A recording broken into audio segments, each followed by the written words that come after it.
welcome to Co-Opinions, the show where we talk about our opinions and want to hear yours. Today we have a full house with us. We have the usual Brent on. Yo.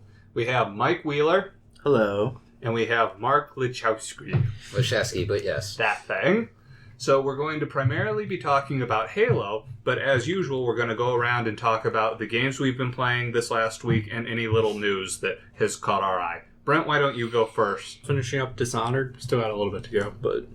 I know you got to the important climax bit, so I'm real curious to see how you wrap it up. Well, I'm going for as clean of an ending as I can. I won't get the clean hands ending. You already murdered some people. Yeah. It's whatever. Was there any little news, though? There was that news last week about the rumor of a Mario, Zelda, Pokemon trifecta for the first 6 months of the NX. So, you guys have heard this, right? Within the first 6 months of the next Nintendo console coming out, there's supposed to be a Zelda game, which everybody knows, Zelda Breath of the Wild, big E3 presence this last year. But they also are supposed to be a Mario game and a Pokemon game coming to it. The Mario game isn't surprising, because Nintendo usually has had a 2D Mario game out for the last 2 generations at launch. But the Pokemon game's curious, because can anybody remember the last console Pokemon game? Would have been Stadium as far as I know. There was Stadium, there was also Coliseum, I believe, but that's essentially the same thing. It's essentially the same thing. Rumble. There was Rumble, but I didn't play that. You did, and that was a demo. It was a download, wasn't it? Yeah. It wasn't even a real full... Oh, no, there was a full game. There was a retail game? Yeah. Okay. So it'd be curious because they haven't had a console Nintendo game in quite a while, and people are wondering if this is going to be something beyond just a fighting game. So that's something we're curious about. But Brent, any other news? Oh, there was the first shooting involved in Pokemon Go. Yeah, it's great to hear all these uplifting stories. Let's counter with the positive. Pokemon Go saved a business in Washington State. In Washington State, there was an ice cream business that was severely suffering, but a Pokestop was there. It was established during the precursor game... Ingress. And with the Pokestop, their business has doubled to tripled on any given night. So there's some good news to the bad news of somebody getting shot. Nothing else from you, though, Brent? Mm-mm. Wonderful. How about you, Mike? I've been playing PvP on Destiny as per always. Always enjoyable. But the big thing was, as of today, I finally was able to download my copy of No Man's Sky and get that up and running. Now, you said you hadn't gotten very far yet. Correct. So far, I've only made it through the tutorial, but it is gorgeous. So it's absolutely gorgeous. I've heard it gets a little repetitive. Could you see that just based off the tutorial? I mean, in a sense, certainly. A planet can get boring after a certain period of time. But I was on the starting planet for 60 minutes before I got bored. And as soon as I was bored, it took me 2 minutes to get back to my ship and to shoot out into space, and I could go somewhere entirely new. I ran into an alien fleet completely by accident. I heard, and I'll be curious to hear how your progress continues, I heard that it's interesting the fact that there's, several quintillion planets with the way this game's generated, but there's essentially only 20 variants in all those. So I'm curious to see if you run into that problem as you just started. Who knows? I'll check back with you over the following weeks to see if your opinion is, yeah, this is still rocking. So, any small news otherwise? Nope, just looking forward to Rise of Iron. Fantastic. And Mark, what have you been playing, and what small news has jumped out at you? I've mostly been playing a lot of Halo multiplayer just because that's where I feel most at home at. I've also been doing the same thing as Mike, playing a little bit of PvP as far as Destiny goes. I always have a good time with that, and I, too, am looking forward to Rise of Iron. As far as tidbits go in news, we got more variants and news on Pokemon Sun and Moon, which I'm looking forward to. We got a few more Alola variants, and we found out who the bad guy team is basically going to be, which is the Skull team. So it's another take on like the Team Rocket, Team Magma and Aqua and all that kind of stuff. So looking forward to that too. Has there been any of those Alola forms or new Pokemon that have really jumped out as you as interesting? I'm curious about the Vulpix Ice combo. That's kind of a neat take on it. Everyone seems to be raving on the internet about the Executor form with the really long neck. You saw what the type was, didn't you? I don't know if I caught it. Dragon. Like Yeah, it's that's what it was. Planet. Oh. It's really weird. Yeah, there was that makes more sense now because I saw a meme about Charizard still not being a dragon type, and he was. It was like a clubhouse that said no dragons allowed. And then Executor pokes his And head he pokes out. his head out. Yeah. Looking at you, good. Simpsons. The ones that jumped out at me as interesting was the Alola version Meowth. I Being thought a dark type. that's a dark type. When he's normally a normal, and it's kind of like a feminine type too. It's real He weird. looks so sassy. Yeah. So sassy. And what was the other one? Marowak. The Marowak Alola was a fire ghost, which Yes. seemed a little too on the nose given Marowak's in-game Meta, mythology. yeah, it's Yeah. pretty cool. Mike But or Brent, do you know what I we're do referring not. to on that I'm one? not familiar. So Cubone is the original form before it evolves into Marowak, and it basically takes the skull of its dead mother and puts it on its head. Yeah, and in the first two games, Red and Blue, when you were climbing up this tower that was a monument to deceased Pokemon, you fought a ghost Marowak. So it's oddly on the money for the fact that they have a ghost type Marowak. And we also get a psychic variant of Raichu. Oh yeah, the Surfing Raichu. Yup. Yeah, he's all bubbly. It's interesting. Yeah, it's definitely a Yeah, different shove a take. surfboard. Not a No, surfboard, his but he tail. stands on his tail. And he rides it like a surfboard. Mhm. And you also have the Sandshrew that's an ice type as well. That's normally Yes. a ground type. So I'm curious if there's going to be a dark type Persian with there being a dark type Meowth. That's something I'm curious about, is that they haven't shown an Alola version of an Execute, but they've shown Executor. they haven't. They haven't shown a Alola version of a Cubone, but they've shown it of Marowak. So, And this is interesting too because this is the first time that they've taken original evolutions and changed their types. yes. They've done, baby forms that eventually evolve into what we know from the original games and have added other evolutions after those original ones, but they've never actually taken them and just completely changed them to a different type. They kind of did it Well, with the mega forms, but I would consider that still an evolution after the original of what we got. This isn't taking something that's established and going, oh, Raichu's an electric type? Okay, now he's psychic. Yeah. But it's the same thing. Right. It's still a Raichu. And there's a bunch of stuff we could go into about Sun and Absolutely, Moon, like but- the Z-type move. There's just Yeah. a ton of stuff, but we'll get into that in some other episode. I'm going to touch on my stuff real fast before we get into our main topic. One of the things that came out was they gave a release date for the Dead Rising trilogy remake thing, which is going to be the first game, the second game, and Off the Record. It was interesting to me that they're only upping the frame rate and touching up some of the blurriness. The first game was hard. The second game was good. The Off the Record was goofy fun. I'm not going to buy it because I don't see any appeal for it. People who didn't play it on the 360, looking at you, Brent. For which one? You didn't play the first first one. one. You played the second and Off the Record. Yeah. So maybe you would have some utility, especially since they're selling them separately. So you can buy the first one separately of 2 and Off the Record. So that's something you could look into. Mike or Mark, is this something you have any interest in?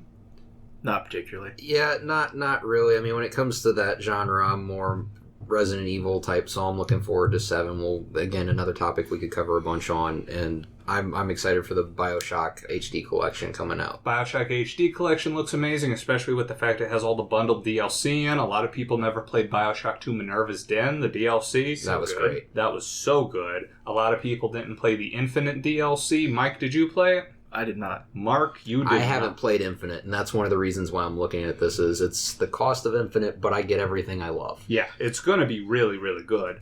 And as far as things I've beaten in the last week, I completed Act 4 of Kentucky Route Zero, which is an impossible game to explain to people. It's an adventure game that's surrealistic. It's real Mosey type, but everything has a certain air of mystic Americana to it. It's really difficult to explain. It's also had enormous waits in between the acts. This is Act 4. Act 3 came out 2 years ago. But this was one of the original Kickstarter games, and their goal was like $700. So, I also beat Shantae's Revenge Director's Cut, which was originally a DSi download game that recently got re-released on the Wii U because of the success of Shantae and the Pirate's Curse. And the sequel to that, Shantae Half Genie Hero, is coming out pretty soon. It's an old school platformer, super fun, going to be about 1,000,000 times better than Mighty Number 9. But we'll be talking about Mighty Number 9 on the next episode, and it's going to be rough. I also just wrapped up the third Dead Rising DLC before we started this episode, and it's not great. None of them are great. But we talked about lackluster DLC on the last episode. But enough of that. Let's go ahead and get into our topic for the day, and that would be the Halo franchise. Let's go around the table real fast and talk where we got into the franchise. I'll go first because I have the least to say on this. I didn't really play the first one, but a mutual friend of ours got me the second one as a collector's edition for my birthday. I found it to be okay, and then I got the Halo helmet version of the third one, which pretty much kicked off my disinterest with the franchise. It wasn't what I wanted it to be. And I haven't played a game since then, but everybody else here has played way more than me. So let's go with the noob number 2, Brent. Okay. I started with the first Halo. I played it on someone else's Xbox, but then I had it for PC with the Combat Evolved version. Mm-hmm. Played your version of Halo 2. Yeah. I still didn't have an Xbox. Mm-hmm. And then I own Halo 3. I bought the Master Chief Collection. And I played 4 with Mark. And then I've played ODST and I own Reach. So. Did you play Reach? Yeah, I've beaten Reach. Okay. But you haven't played 5? 5 is the only one besides Halo Wars. And I believe there was one other game you mentioned, Mike. Oh, there was Spartan Strike. There we go. Spartan Strike? What is Spartan Strike? The mobile game. Oh, mobile game. So we're going deep on this one. Cool. So it sounds like Mike's going the deepest. So Mark, what do you got? I actually got started when it first came out. A friend of ours had it for his Xbox, and I played it over at his house and got real interested in it. And that's actually what caused me to buy an Xbox and really get heavy into first-person shooters. I mean, before that, I just had GoldenEye, which is, to me, was the standard back then for FPSs on the N64. But Halo pretty much became my driving factor for games that I enjoyed. Anything that I felt was good like it. I mean, that's, Destiny, and I really want to love The Division, but again, another topic we could talk a lot about. But there's other games too that I really enjoyed from a first-person shooter perspective as well from Halo. So really, I mean, to clarify, not just first-person shooters, but all shooters. So like Team Fortress, and you've got Resident Evil and things of that nature. That pretty much got me really into shooters, and then later transitioned into racing games and stuff like that. That's my 2 favorite genres. And it's curious you would call Resident Evil a shooter, because a lot of people would string you up for that because they don't really feel that Resident Evil games are strongest when they're shooters. And I know you've actually talked about they were strongest when they were survival horror. I like survival horror, but I like the shooter element with having a handgun. I should clarify that. Not talking like straight up Resident Evil 5, I've got assault rifles and bazookas and blow everything away. I'm talking like, I have a revolver with 6 shots, I'm backed into a corner. I have to figure out how to make that work. If I wasn't there was no way I could avoid giving you a hard time about calling Resident Evil a shooter. So Dead Space then. We'll add that in there. I'll grant you that one, but that was a third person. But Mike, you have a storied history here. Oh yeah. For me to talk about how I got into Halo, I would first have to go back and talk about how I got into Warhammer 40k, which is really the whole idea of the super soldier, really, when it stuck with me in my brain, and it became something that I always kind of aspired to. It was always one of my favorite tropes. I mean, you got a Halo tattoo on your leg, don't you? Dude, don't jump ahead of me. Sorry, I'm burying the lead here. You're destroying his story. Shut up. Go ahead. I was trying to start from the beginning. You know how stories are normally told chronologically. Yeah. But anyway. It was a flash forward. Anyway, going back to the past present of being a fan of Warhammer 40k, I came over one day to my cousin's house, and he was actually playing Halo Combat Evolved on his PC. And up until that point, probably the most immersive game I had ever played was GoldenEye. And I had no idea that games could be this expansive, this interesting, that everything could be that interesting to look at, that cool, the enemies could move around like that. It was just instantly attracted to it. Absolutely loved it. Halo 2 came out. I watched him play that as well. I wasn't allowed to own an Xbox. For various reasons, my mother thought it would corrupt me, but I turned out perfectly fine. Yeah, So buddy. I'm worried about. I'm sure Xbox is totally what kept that from happening, right? Oh yeah, no, Yeah. there. But I watched Halo 2. I was one of the first people that I watched Let's Plays as essentially just going over to my buddy's house and watching him play. I was one of the first guys to do The that. OG Let's Play, which is Super OG. watch your buddy play. Just sit there and watch someone else play the game. Halo 3 was the first one that I got into, and that was due to a girlfriend at the time actually buying me the Halo 3 edition of the Xbox 360, and that was the first time I got to play myself. And I played that game through so many times. I think I might have actually burned through the disc. Loved the PvP play and have been addicted to the game style. I've been addicted to the storyline. I've read the books. I've played all the side games, ODST, Reach. I've played PvP on all the game styles. And yes, to end it, I actually do also have a Halo tattoo. I have 117 in Halo script tattooed on my chest. It sounds like everybody played the first game to some extent, but most people didn't really get into it to the third one. Is that really the consensus I'm hearing? Now, Mark, maybe a little different? I mean, I think second is where there would be a larger chunk of people that got into it just because it introduced some new gameplay elements, dual wielding. The PvP got substantially better as it's evolved. So, yeah, I think 2 would probably be more of a anchor point for people getting into it. Now, let's talk real quick because a lot of people don't laud this series for its plot. Mike, you feel free to go against that, but the second game was notorious for not having an ending. Can we dispute that? I mean, it was straight up the sequel type thing. Yeah, it was a threequel. Yeah. I mean, it did the whole, this game is ending explicitly so we can make a third game. No? Okay. I mean, yeah, it did set up we really want to get to a third game, but if you look at it now with us now having 4 and 5 added to the mix, you can really see that 1 through 3 worked as the first part of the story in that journey, and now we're moving on to the next part of that journey. Like 4 was kind of an in-between, and 5's kickstarting the next actual arc to it. Now, Mike, would you agree with that? Because you've talked about the trilogy arcs before, but I haven't really paid attention. So let's go ahead and reiterate this now. So I would certainly agree. As someone who has been a big fan of the series in general, I've actually gone out and sought a lot of the plot on my own. Like I've read the books and read a lot of the stories and everything online. Which, may I say, is truly impressive. That I've gone out and looked for this stuff, or just that I read? Well, both. But go ahead.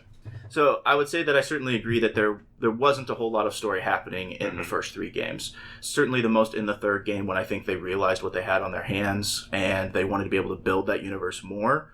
But before that, it was really kind of more of your older style of FPS shooter. Beginning, middle, end, we're done. Story isn't super important.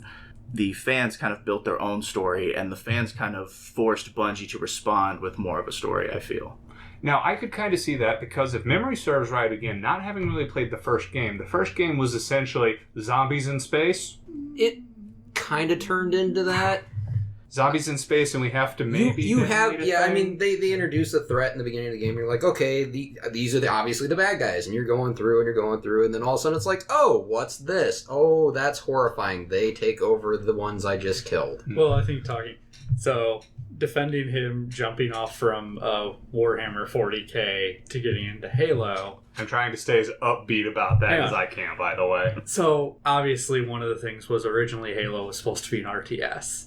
Oh, yeah, and they eventually did go to that with Halo Wars, which, Mike, you've played it. Mark? I've played it, and I've played the beta for the second one. Okay. Mike, do you have that? I have not played the beta for the second one. All right, point to Mark. I mean, the original Halo RTS was really similar to StarCraft, and StarCraft was originally supposed to be a RTS for Warhammer 40k. You're just tracing it all the way back here, aren't you? It is, but the flood and everything else, I mean, there's a lot of similarities there. So in this, I'm going to try not to be completely negative with this next sentiment, but I'm positive I missed a beat here. In the third game, they said, okay, we have to stop them from detonating these halos that will eradicate all life in the galaxy. That happened, right? Correct. Yeah. And they said to do that, we have to detonate this halo. No. What did I miss there? No. So originally, the first game, you go to Halo. Okay. Then that ring gets destroyed. Right. Okay. Sorry, I No, go think ahead. it's important to note that in the first game, they don't go to the Halo on purpose. No, it's found by accident. Got it. Don't they get there because they're inputting the coordinates they find and Well, it's They're running from the Covenant. yeah. Right, and they're following protocols that say that you don't go directly to Earth because you could just leave the Covenant there, so you're supposed to pick a random coordinate out in space and jump there first. She picked one at random, and where they jumped, the Halo ring happened to be there. They found it completely Which by was accident. installation 4, if I'm not mistaken. 4 or 5. Was it 4? I think it was 4. I think it's 4. So they go to that installation because there's 7 of them. Okay. Just for reference, there's 7 rings. So they go to 4. You go through that game. That one accidentally gets destroyed because they detonate the ship to prevent the flood and the ring from firing. Second one, you get a little bit more story with the addition of the Arbiter and things that they start to put more story elements in it. And the third, you're right, that's where they really kind of bring it all home and go, okay, the prophets of the Covenant, their leaders, are trying to detonate the rings because they see it as a religious journey. It's their next step, their Mecca. So they try to detonate the rings, which leads you to the Ark. And the Ark is where the rings are made. I don't remember this at all. Yeah. I remember fighting the little It's spear bot. it's called Installation 00, or referred to as the Ark. And that's where the rings are actually forged. Isn't it on the edge of the galaxy? It's on the edge of the galaxy. I remember that part. Correct. And they detonate that. Oh, okay. And it destroys all the rings Okay. simultaneously because Guilty Spark from the original little one, guy. the Oracle, as the prophets call him, gets a hold of the index from the library and tries to set off the installation to simultaneously fire all the rings at the same time. So when you destroy it, you're blowing it up. What he wanted to do was set Fire them all the off. rings. Correct. So you both want to explode them, but in different ways. He gets mad because the ring that was being built on the Ark isn't finished yet, and you want to prematurely fire it to blow up the Ark. And see, that's the conflict. And I feel like another thing for story reference, because the whole Halos are designed to kill the Flood, which they were... Well, it's to kill their food source, which Right. is true. which is all sentient life. Yes. It's made of people. Well, and speaking of it's made of people, again, this is... When did the third one come out? A decade ago? Approximately Yeah, thereabouts? it was a while ago. 2006 or 7. They... I don't want to say ham-handedly did it, but they kind of mentioned that the Forerunners were people, didn't they? Yeah, they're like, by the way, what? I thought the Prophet guys, like, the Forerunners are you guys or something. Am I remembering this wrong? Yeah. Okay. Unless did they change it? Well, you Was have it the- retconned? So you have the Forerunners and the Prometheans. Ooh, we're getting deep. Go ahead. So the Prometheans come into play in Halo 4. This is what I was referring to as 4 being a stepping stone, not part of the arc, because it introduces the Prometheans, which gives you the next arc that we're in now. Got it. So the Prometheans basically are us, humans, if I remember right, that digitally format themselves Right, to that they digital turn form. they make all of themselves AI. They're all Correct. And the Forerunners were scared of humans. They went to Earth originally and were scared of humans because they foresaw what we could do. It's that almost Battlestar Galactica type setup. Didn't they like beat the humans down in a Yes. war? And that's Yes. what the Flood was for? Or It was something to like that? control humans. That's why they created the Flood, but the Flood got out of control. And the humans, the Prometheans, basically subsided that. They shedded their, form to go AI to deal with getting away from the Flood. The problem is that the Forerunners were able to then control the Prometheans through the Didac. He was the one that figured out how to control them and bend them to his will, if I remember right. well, he was their primary general. Right, yeah. So has the story... It doesn't sound like at any point that you guys actually had any kind of a problem with the story in the original trilogy. You said that it was admittedly light because they were still figuring out what they It had was. on their hands. But the gameplay was great, and that's why they were able to skimp on it a bit. And we will get to how the gameplay has evolved over the course of these several games. But would you say that the story has come into its own on this second trilogy? Would you even call it a trilogy? Is 4, 5, and 6 supposed to be a trilogy?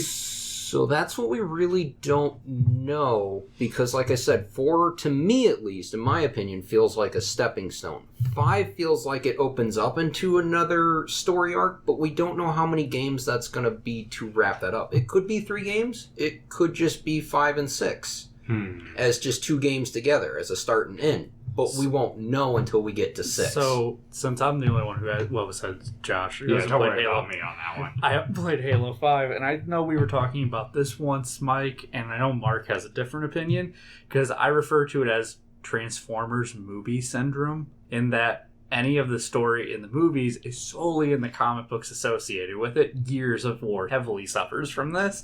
Is 5 that way? Because I've heard mixed opinion here. I remember, just as a quick note, because I'm positive you're going to have an opinion on this, you said that they actually kill off the antagonist between 4 and 5 or something? Yes, this would be my primary negative thing. If I had something negative to say about Halo, is the fact that I felt like they decided that they were suddenly going to make a right-hand turn somewhere between 4 and 5. So the Didact was essentially gotten rid of in the comics. He's still very much an entity out there in the universe at the end of 4. And at 5, he's gone. So and there's 4, no explanation in the game for why he's gone. Like 4, he falls into a slip space, and you're led to believe that you've destroyed him, only to come to find out in the comics that he survives, gets spat out somewhere else, and Master Chief's blue team has to go and then just murderify his face later on before you get to 5. Was this not something they talked about in those episodes they were releasing for the multiplayer? You talking Halo? Nightfall? Is that what it was? Nightfall was basically a training camp for recruits in the UNSC. It was a training camp for them that Master Chief shows up at the end of that series, but it... That was the one that had the Chronicles of Narnia girl in it, wasn't it? No. Or are you talking the episodes I'm talking in about the 4? multiplayer episode things. that I They watched expand here. more on Halsey than anything. Okay. They don't really talk about the Didact. They expand more on Halsey's whole relation with one of the Covenant. Because after the Prophets fall and you get rid of them, there's a power struggle within the Covenant, and there's a religious Aren't they sect. like in a civil war? They're in a civil Okay. war now, because after the whole Brutes thing, stripping the elites down, it became where a lot of elites sided with the humans over that and denounced all of the religious stuff and were like, that's stupid, we're not doing that anymore. But there was a few elites that still subscribe to that, and that's what those episodes deal with, is their leader kidnaps Dr. Halsey, who's the main proprietor of the Spartan program in general, which for those who don't know, basically she kind of kidnapped children at a very young age and turned them into these super soldiers. That's what the Spartan program was all about. They got, I think, injections and stuff. And there was a whole slew it was of brutal. things. It's a dark story. Yeah, it started when they were 6 years old. She actually scans the entirety of the colonial database for these 6-year-old children, looking for specific genetic markers that she needs. Picks out the ones that fit these forms, and then she decides to leave the final selection up to luck. So she goes and she actually meets with each one of the children and flips a coin and has them pick heads or tails. And if they get it right, they're in the program. So then she abducts them, and they're replaced with clone children, which is how their families don't know that they're gone. Clone children? Oh yeah, that's a whole other yeah, thing yeah. that comes into play that's written in an anime where you find out There's an anime? some of them escape. Some of the children escape because I didn't get into the fact that their military training actually starts when they're 6 years old. They're immediately dropped into like hardcore special forces Yes. training from 6. Like Spartan. Didn't the original that's why they're Spartan- called Spartans. They are literally going Didn't through... the original Spartans die? Like they couldn't handle that armor. I remember reading that. That was the original program. Yes. That's why the Spartans, as we know them, John 117, they're actually Spartan 2 program. Yes. That's right. He was the first of the Spartan 2s. But to explain the anime thing to you, do you remember the Animatrix in between? Oh, yeah, okay. And just I thought like- you said the anime tricks, and I'm like, what tricks? I don't know. Those are for kids. And the Silly Dark Knight brains. trilogy had one. It's just like that. It was Okay. a series of short films. That makes sense. Riddick did it too, actually. Yeah. Riddick did do it. Oh, yeah. I want another Riddick But movie. it's kind of ironic, though. Those markers that she's looking for is actually one of the reasons why John survives getting scanned from the composer that Right. just fries all these humans in 4 The Didact gets a hold of this thing called the Composer that rewrites genetic material, and they're on a human installation with a bunch of scientists, and he sets it off, and it just kills everybody to ash. Like, they just skeletalize Ash, like Attack of the Martians kind of. Oh, yeah. Mars attacks. Yeah, Mars attacks. Basically, like, ray guns all of them, and he gets hurt, obviously, and blacks out, but when he comes to, he's like, oh, God, I survived. And it's because of that marker that's what allowed him to survive. So it's kind of... The Didact was not all we come in peace. No, not at all. He hates humans. He hates them. He despises humanity. He wanted to eradicate them. He thinks that, just like a lot of setups with aliens and stuff, where they're like, oh, no, they're going to be bad. Similar to Mass Effect. Mass Effect thought humans were not ready yet to handle the powers of space. Except the difference was in Halo. Like, I remember reading this stuff, like, the Forerunners forced the humans back onto Earth after they beat them in the war. Basically, just took away all their technology. Yeah, they sent them into a dark age. Concentration camp. Yep. Because they were scared of them. So as a quick question, because we'll move on to hopes and expectations at the very end of this episode, but does 5 leave it open in a way that you are expecting a 6? Oh, yes. Absolutely. So much yes. And I'm super excited for where they're going with this. Very much so. Does it seem like it's going to a 6 in the same way that 2 was 100% building to a conclusion of the story in 3? No. I don't feel that way. And that's why I said 4 is a stepping stone to me, because it introduces the part that you need to start the next story. Yeah, I would agree. What I was going to get at was the fact that I think the story in general is going to be much, much bigger in this trilogy than it was in the first 3, which is why you needed 4, because you needed to set up all these pieces to have them in play so that you could start moving them around the board in 5.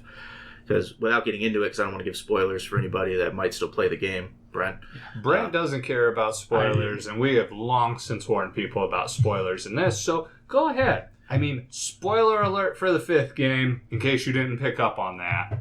Fair enough. All right, so spoiler alert, whole 9. Cortana is your AI, your main, she's your Gal Friday, your Pal Friday, throughout the series up until this point.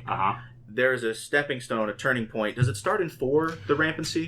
The rampancy starts in 4, and just to set this up for people who don't know, the Spartans are paired with an AI program per Halsey's setup with the Spartan program. It is to help them with their combat and analysis and things of that nature. Usually they're held on the ships under lock and key, but they are put with the Spartans. They're paired with a Spartan when they go on specific missions. It just so happens that Cortana gets stuck with Master Chief longer than one normally would, and they develop a relationship between each other in that sense. Not like a loving relationship, but a understanding between those two that they need each other to survive kind of relationship is what you're led to believe.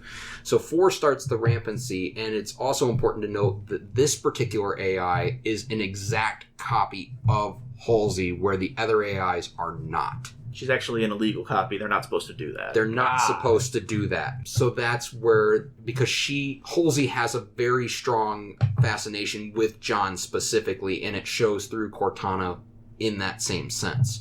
So she goes through rampancy. What people don't know, if you don't know what rampancy is, it's where an AI eventually deteriorates and they basically rip themselves apart. It's very painful type setup. They lose their mind. Yeah, their database essentially becomes so expansive that they can no longer control it properly. So they get the computer version of Alzheimer's and go insane. And they split into different forms. It's weird. So the rampancy happens. In 4, you're led to believe that she sacrifices herself to contain the explosion around you when you think you destroy the Didact, and she's gone. And John just has withdrawals horribly from her, leading into 5. He then starts to pick up that she might actually still be out there. And lo and behold, she is. She found a way to pull herself back together. We don't know how. That's why I'm curious about this. That's something that remains to be explained. Got it. Right, and that's where 4 was a stepping stone to lead into this.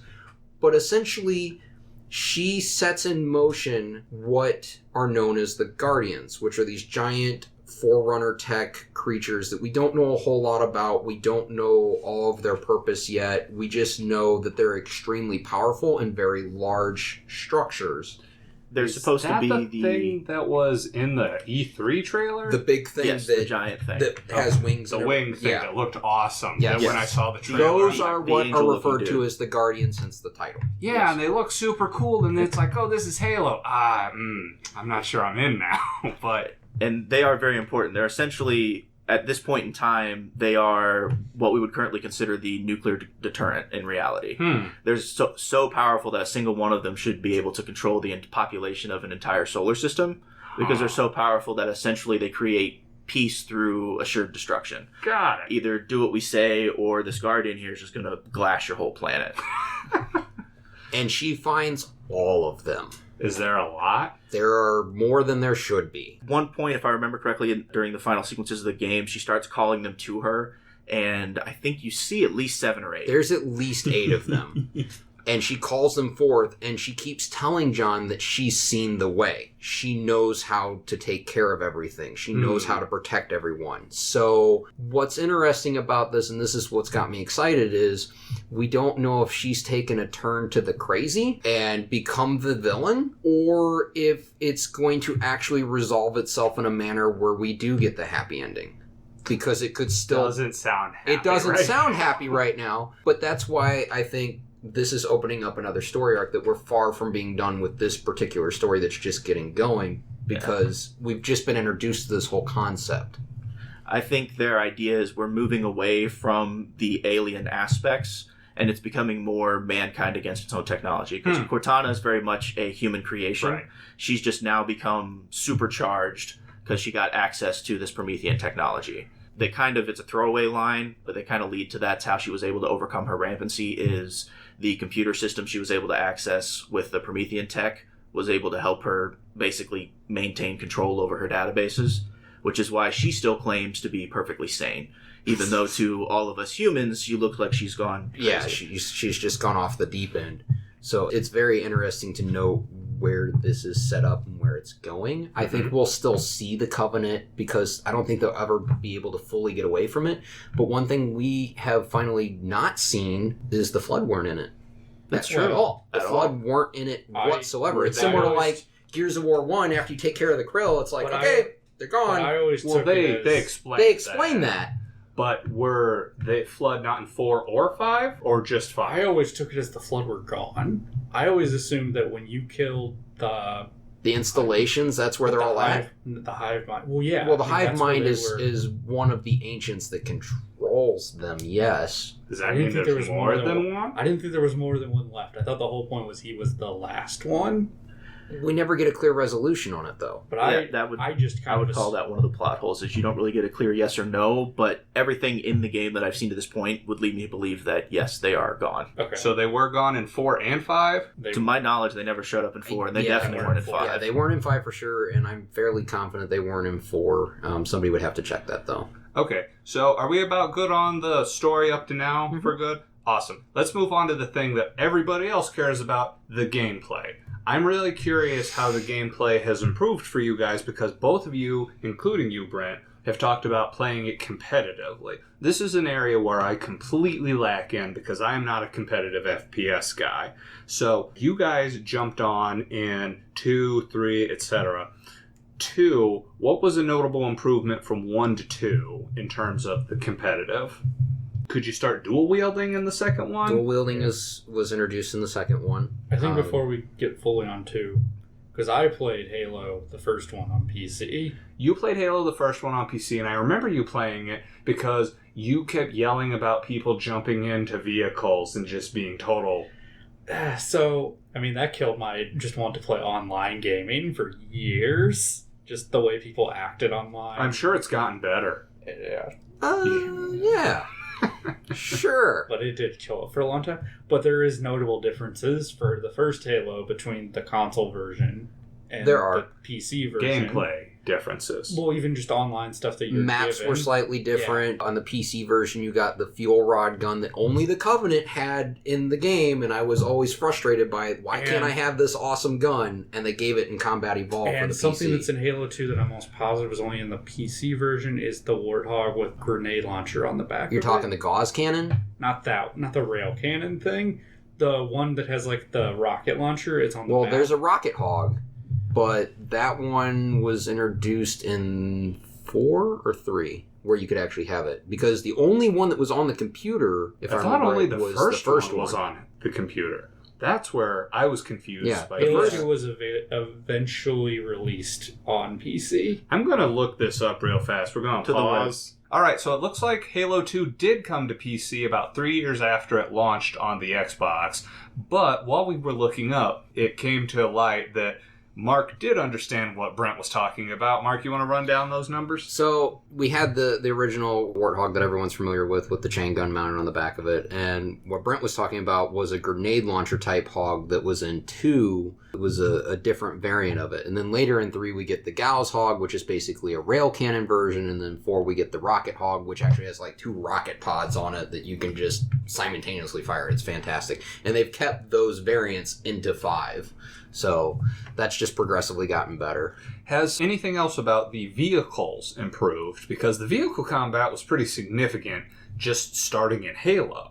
Handling's gotten better. They introduced the flying vehicles, didn't they? There wasn't a flying vehicle in the first one. In the first one? The first one had the Banshees, and it was the only flying vehicle. Did it have guns? It had, it had guns, but it did not have the ability to fire the fuel rod at first. I mean, 2, they added the human equivalent of the Ghost. So you got the 4-wheeler. Oh, you had the Mongooses, which was similar to the Ghost, which eventually became the Gun Gooses, which had 2 grenade launchers mounted on the front of it. That is what sucked about it in the second one, that they didn't have any way for you to fire unless someone was riding on them with you. But it got pretty cool because you could actually launch those off some of the launchers that they had. Accelerator The accelerators. You could actually launch those halfway across the map and just fire into people with Mongooses. Now, Mike, I saw you had a couple notes about improvements on the competitive. It wasn't in 2, but in 3 they introduced the ability to create your own maps, wasn't it? Was that the Forge? Well, the Forge, what it did is it allowed you to add things to existing maps. Okay, So you could add in your own vehicles. Like if you wanted to create on some of the bigger maps, you decided that instead of doing, your standard PvP, you wanted to create a racetrack. You could set in your own areas for your racetrack and block off stuff within the map, and then you could set in your mongooses and people could jump on and start to race. Like you could build whatever you wanted. They started it as kind of this simple idea of, it'll let people tweak their multiplayer experience a little bit and create their own maps, kind of make it their own. Mm-hmm. And it exploded. It became its own thing. Like it's got its own forums now. Its own forum. It's got to the point where you can actually create full-on maps. It's no longer using the existing maps. It's just create your own from scratch. Mm-hmm. It is actually the birthplace of a lot of different game variants that eventually became downloadable game variants, where we've gotten such things as one of my absolute favorites, and I think is the most competitive, which is SWAT. Essentially, you have no shields. You play with either magnums, which they refer to as SWATums, or you play with battle rifles, which is the standard. The new DMRs that have come out, and you use those. DMR, which we'll get to. But those 3 variants, essentially, the whole purpose is headshots. Headshots. 1 shot, 1 kill. Yep. So you're can you running only around. Kill stuff with headshots? No, you can still do multiple body shots. It takes longer, but if you've got the precision, you can just wreck people. Because there's no shield. It's literally just pop, pop, pop, pop, pop. So it's very fast, very competitive. You have to really watch your angles when you're playing on the multiplayer maps. Because if you peek out just enough, that's it. Can you lean in the game? It's not a lean, but if you sidestep, if you sidestep out just enough, all you got to do, or like come up from a crouch just enough over a barrier. Yeah. So I'm almost positive it was in 3, and we can't talk about it without mentioning what created it. The actual legitimate red versus blue the Blood multiplayer. Gulch. Oh, sorry, go ahead. Well, there was the added actual red versus blue multiplayer thing. I remember that being added in 3. What are you talking about?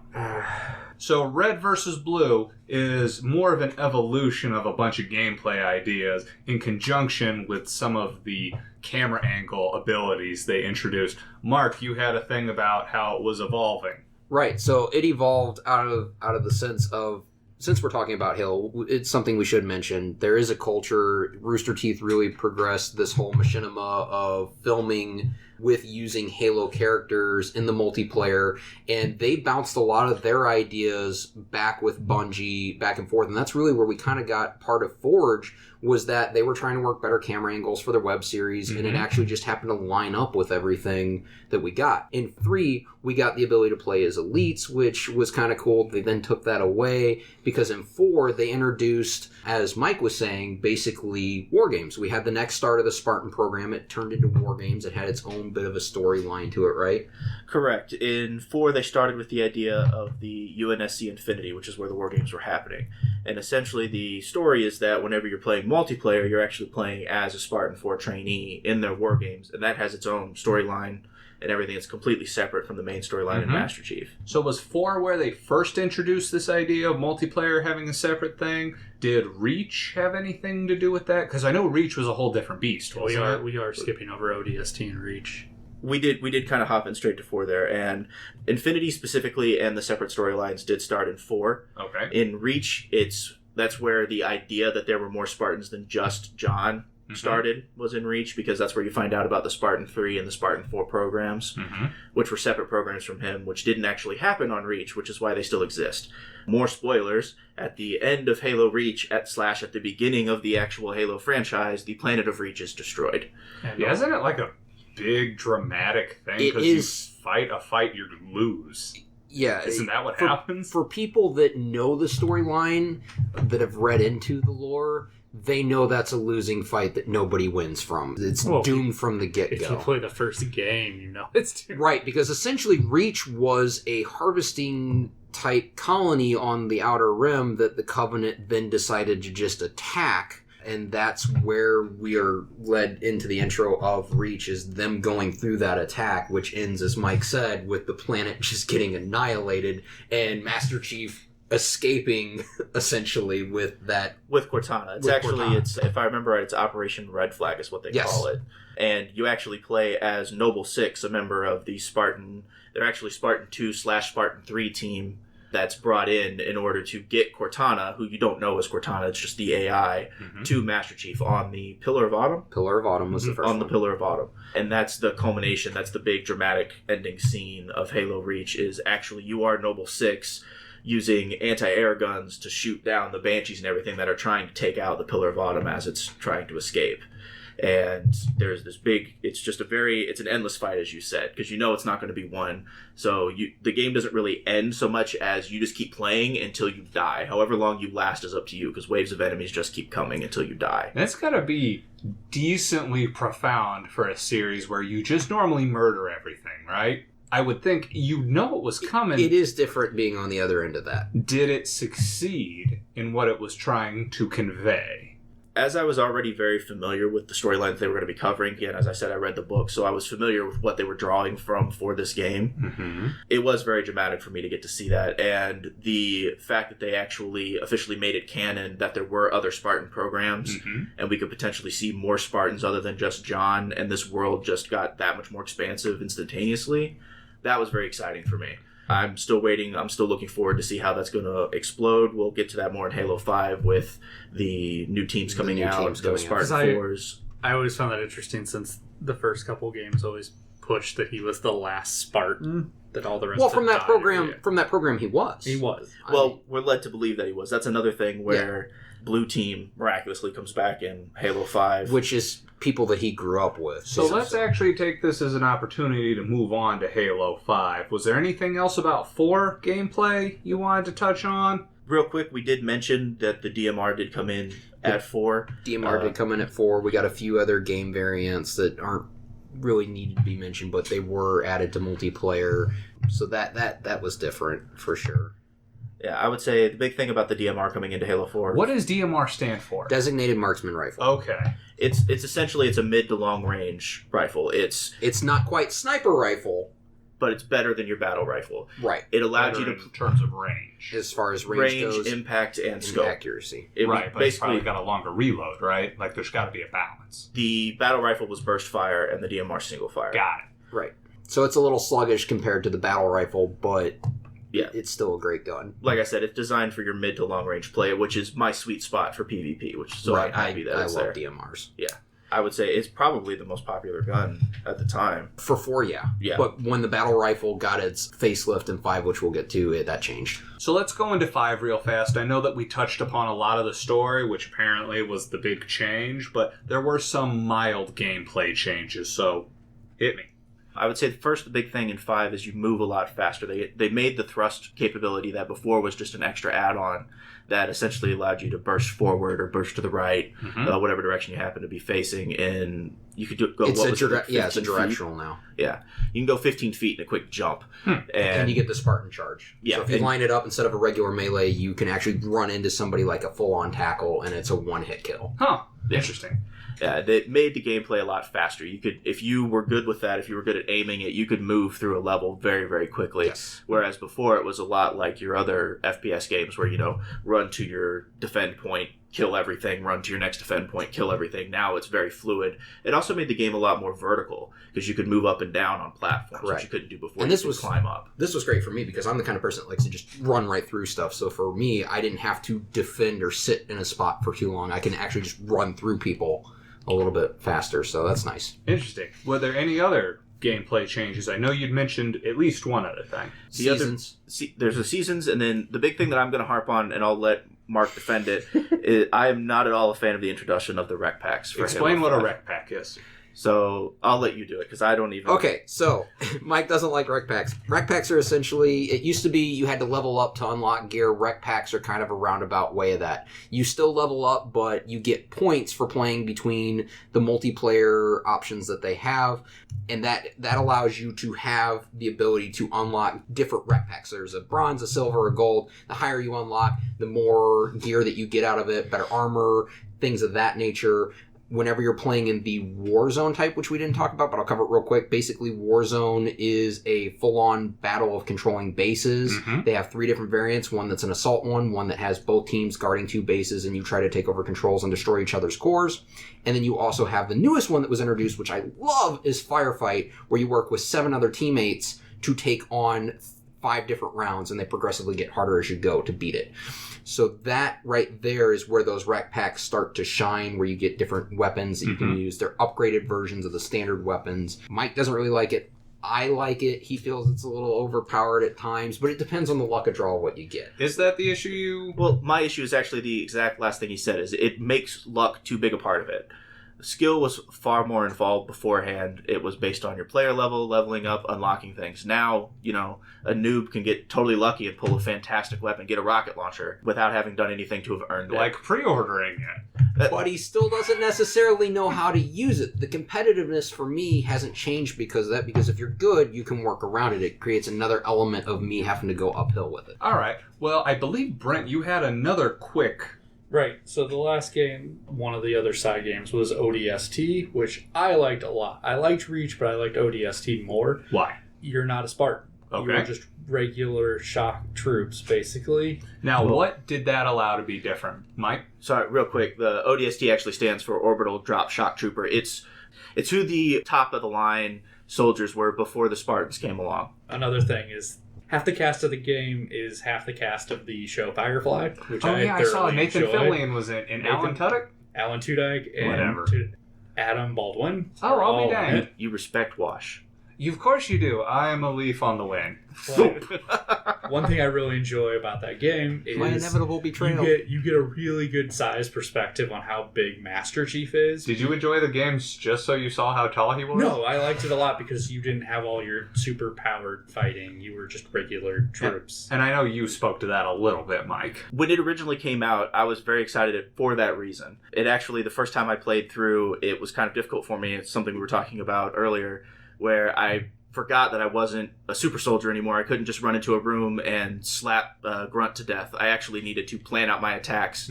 It required you to be far more tactical, and it was the first game in the Halo series where there was actually an advantage to kind of sneaking around and learning your environment before you confronted the Plus, enemy. you had the HUD map. Yes, and you And had the really HUD map. playing, I co-opted it with someone, so And that really made- playing it with 2 people made it a lot easier and a lot more fun. So Okay. I mean, What for up? your 40k people, it was essentially your Imperial Guard to your Space Yeah. Marines.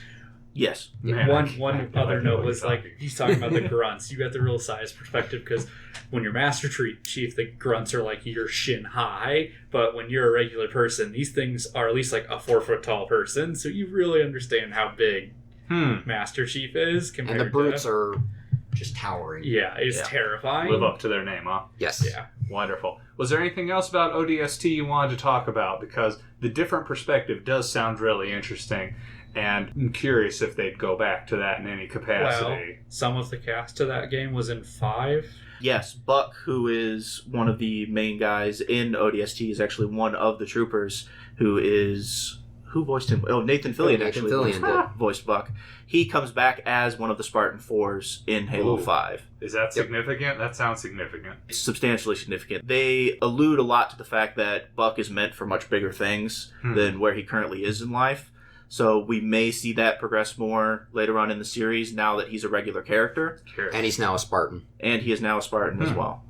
All right. Very interesting. So we're getting near the end of our program. So Mark, why don't you let me know what you're hoping for the future of this series? So I really want to see more of the perspective switches. They first did it in 2. They've done it again in 5. Just different perspectives with the Arbiter and Osiris team. I really like that change up for Master Chief. That way we get just more perspective from different people looking in at these events happening. So that's really cool. I really like what 343's been doing with this, taking over from Bungie, releasing it to them. They've done a phenomenal job. I'm super ecstatic for 6. I think it's going to be a great game. I've yet to be disappointed with any of it, which is something that I can't say for every game out there. It's kind of rare for me to find a game that there's no way for me to be upset with it.